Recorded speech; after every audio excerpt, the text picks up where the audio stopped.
LA record producer Lou Adler and John Phillips of the Mamas and the Papas had originally organized Monterey as a charity event, with the artists waiving their performance fees. In the run-up to the festival, Adler engaged the respected documentary filmmaker Don Pennebaker to shoot the event for a future film release. It was a move that aroused ire amongst the San Franciscans, some of whom refused to participate.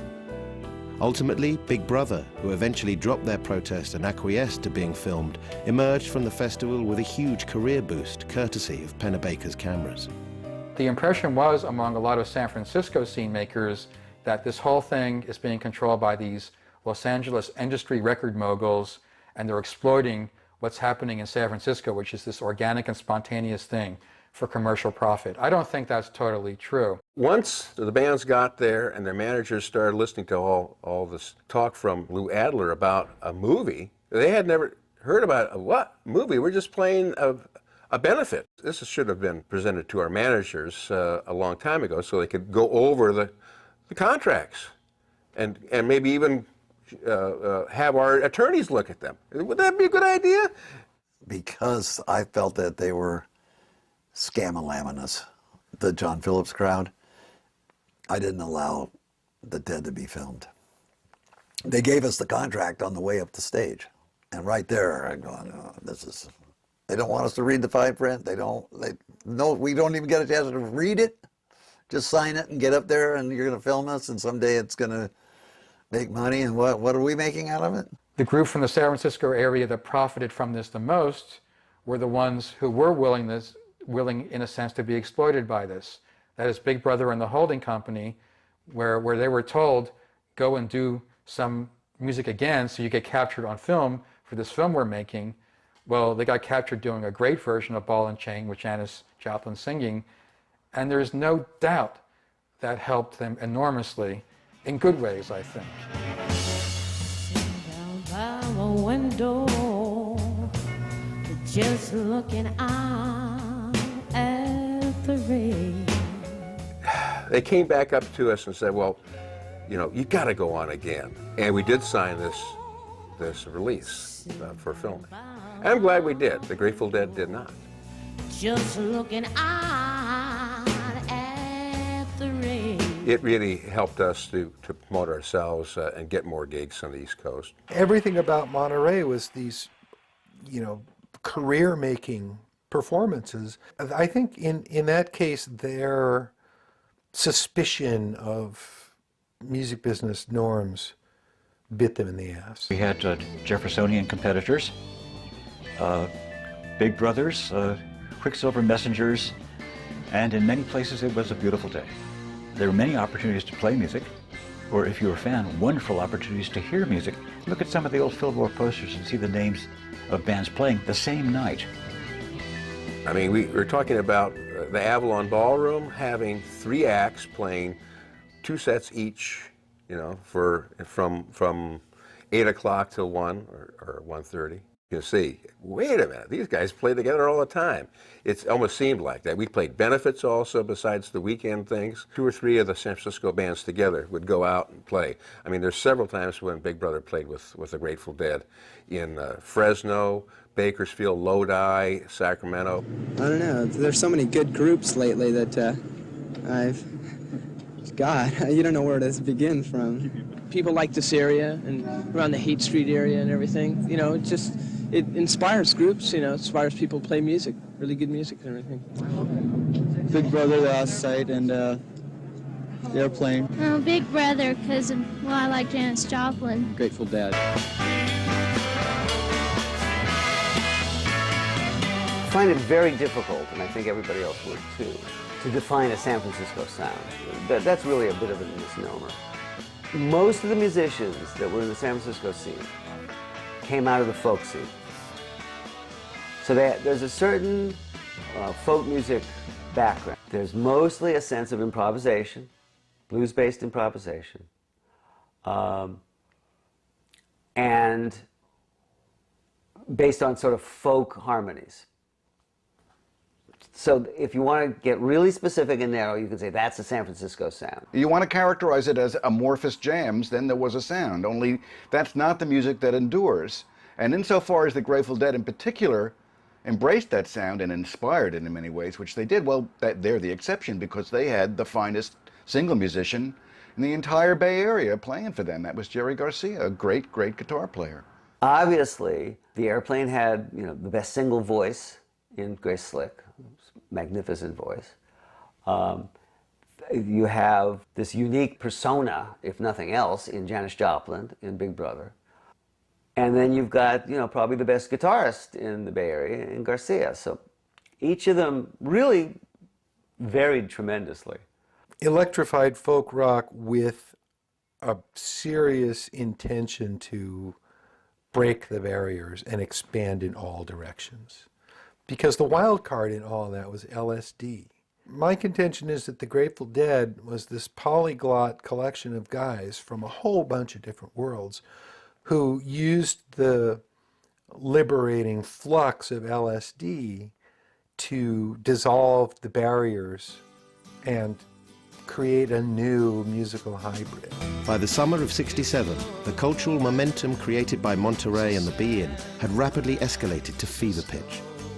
The popular mythologizing of Haight-Ashbury, rendered in song by Scott McKenzie's international hit San Francisco, drew tens of thousands of young people to the city, all eager to join the hippie utopia, with the press branding the phenomenon the Summer of Love.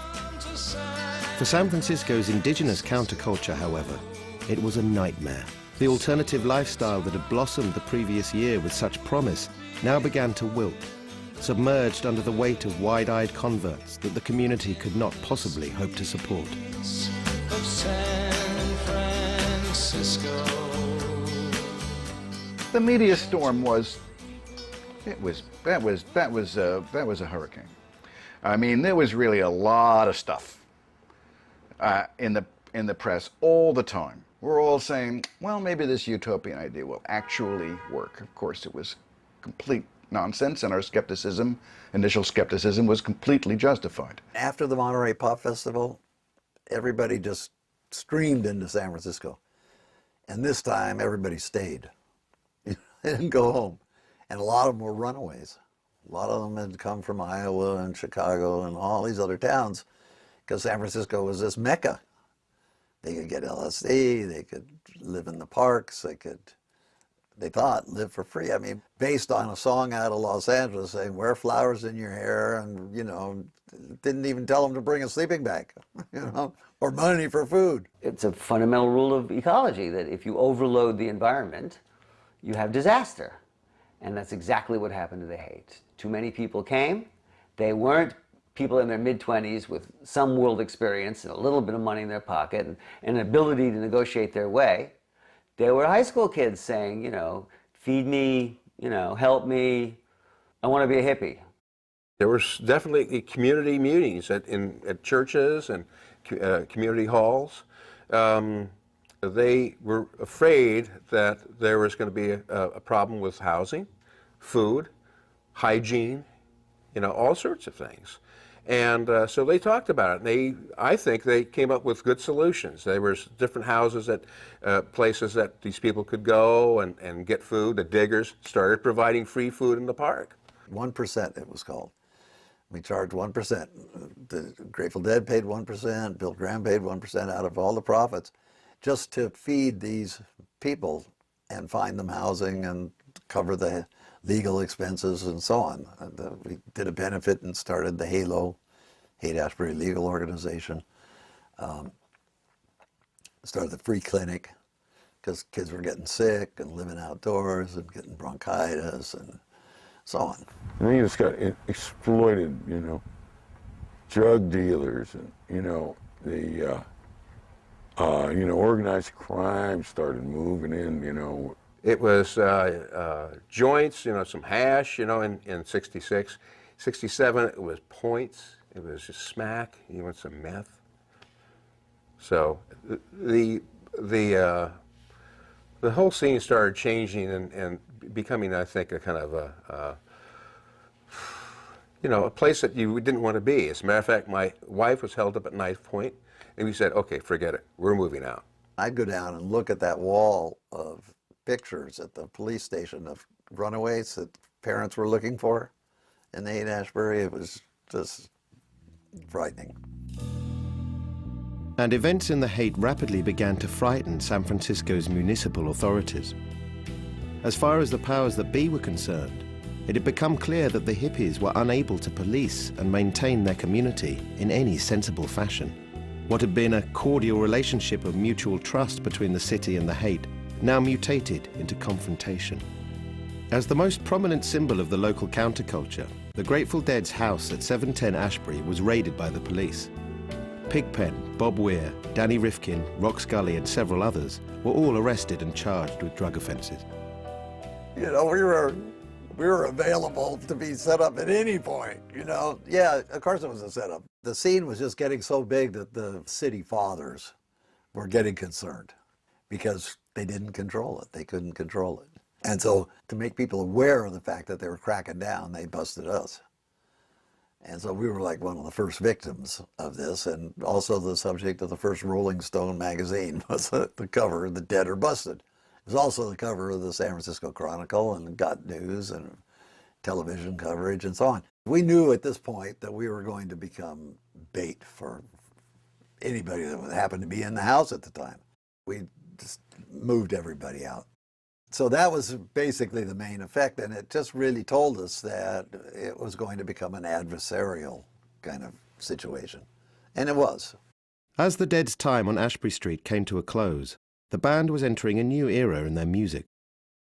Towards the end of 1967, Mickey Hart had joined the group as a second drummer, adding volume and rhythmic complexity to a sound that was fast becoming progressive, freeform, and radically experimental. One of the ways they experimented was with completely unusual time signatures, which is what Mickey really brought to the band. At the same time that he was joining the Grateful Dead, he was starting to work with Ala Raka, the great Indian tabla player, Ravi Shankar's tabla player. Ala Raka once said of Mickey Hart, "He's such a strange boy. He only likes the difficult things," which tells you something about Mickey. He consciously seeks out the corners. Instead of building to one peak, they started interacting musically, where each guy would play something that was like an independent melody, but they would listen to each other and intertwine and start to build something else, a musical structure. So that's when they began to really create something unique.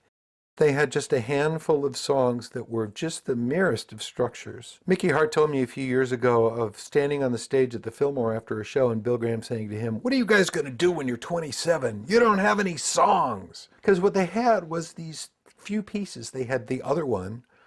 If you look at the sheet music of the other one, it's like 2 or 3 lines of music.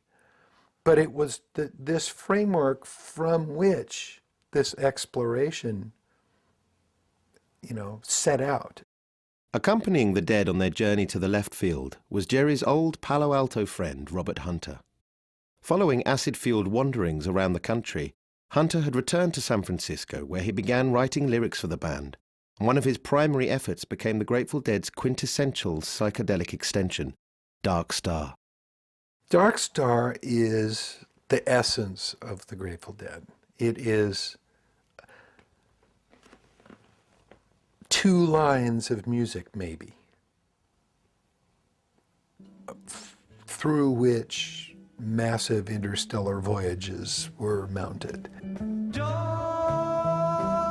star crashes, pouring its light into ashes. Breeze attached, the forces tear loose from the axis.